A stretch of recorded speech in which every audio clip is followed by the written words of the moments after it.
तर नमस्कार मित्रांनो, स्वागत आहे आपल्या ड्रीम खागे यूट्यूब चॅनलवरती.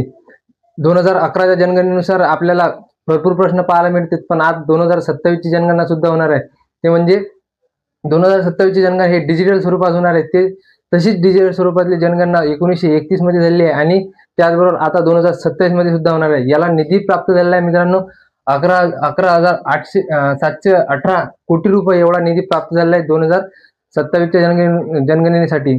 त्याचबरोबर हे 2 टप्प्यात पार पडणार आहे मित्रांनो. ते म्हणजे निवासस्थानाची यादी काढणार आहे ते एप्रिल 2026 मध्ये आणि लोकसंख्येनुसार जनगणना करणार आहे 26 मार्च 2027 मध्ये आणि हिमालयीन क्षेत्रात सुद्धा त्याची सुद्धा घोषणा झाली आहे. त्यासाठी त्याची तारीख सुद्धा काढलेली आहे. ते 1 ऑक्टोबर 2026 मध्ये जनगणना होणार आहे.